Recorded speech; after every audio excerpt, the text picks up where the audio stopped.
ఈ దీక్షకు వచ్చినటువంటి వైఎస్ఆర్ కాంగ్రెస్ పార్టీ కార్యకర్తలకు అభినందనలకు నమస్కారం అండి.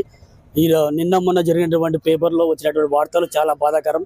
మరి మీడియా అటువంటిది మన రాజ్యాంగంలో థర్డ్ జ్యుడిషియల్గా ఉంది. మరి ఇటువంటి భారతదేశంలో ప్రజాస్వామ్య దేశంలో మహిళలను చాలా దారుణంగా ఉచ్చరించినటువంటి ఒక జ్యుడిషియల్లో పనిచేస్తున్నటువంటి రాధాకృష్ణ ఇటువంటి మాటలు మనకు చాలా బాధాకరం. అంతేకాదు సనాతన ధర్మం అని చెప్పి డిప్యూటీ సీఎం పవన్ కళ్యాణ్ గారు ప్రతిసారి అవసరాన్ని బట్టి తన వేషధారణ మార్చుకున్నారు. మరియు సనాతన ధర్మంలో మహిళలు భాగమైనప్పటికీ తను ఎందుకు చలించలేకపోయాడు పవన్ కళ్యాణ్ గారు? ఆ రోజు మహిళల్ని మాట్లాడితే వైఎస్ఆర్ కాంగ్రెస్ పార్టీ వాళ్ళ ఇంట్లో కూడా ఆడవాళ్ళు ఉన్నారంటే మాట్లాడిన పవన్ కళ్యాణ్ గారు ఈ రోజు ఎందుకు పవన్ కళ్యాణ్ గారు ముందుకు వచ్చి ఎందుకు దానిని ఖండించలేకపోతున్నారు? అంటే మీకు ఒక రాజ్యాంగం, మాకు ఒక రాజ్యాంగం. హోమ్ మినిస్టర్ కూడా అనిత గారు కూడా మహిళనే. మరి రాజ్యాంగ పదవులను అనుభవిస్తున్నటువంటి మహిళలందరూ కూడా వాళ్ళ పార్టీ వాళ్ళు కూడా అనుభవిస్తాయి ఈ వ్యాఖ్యలు.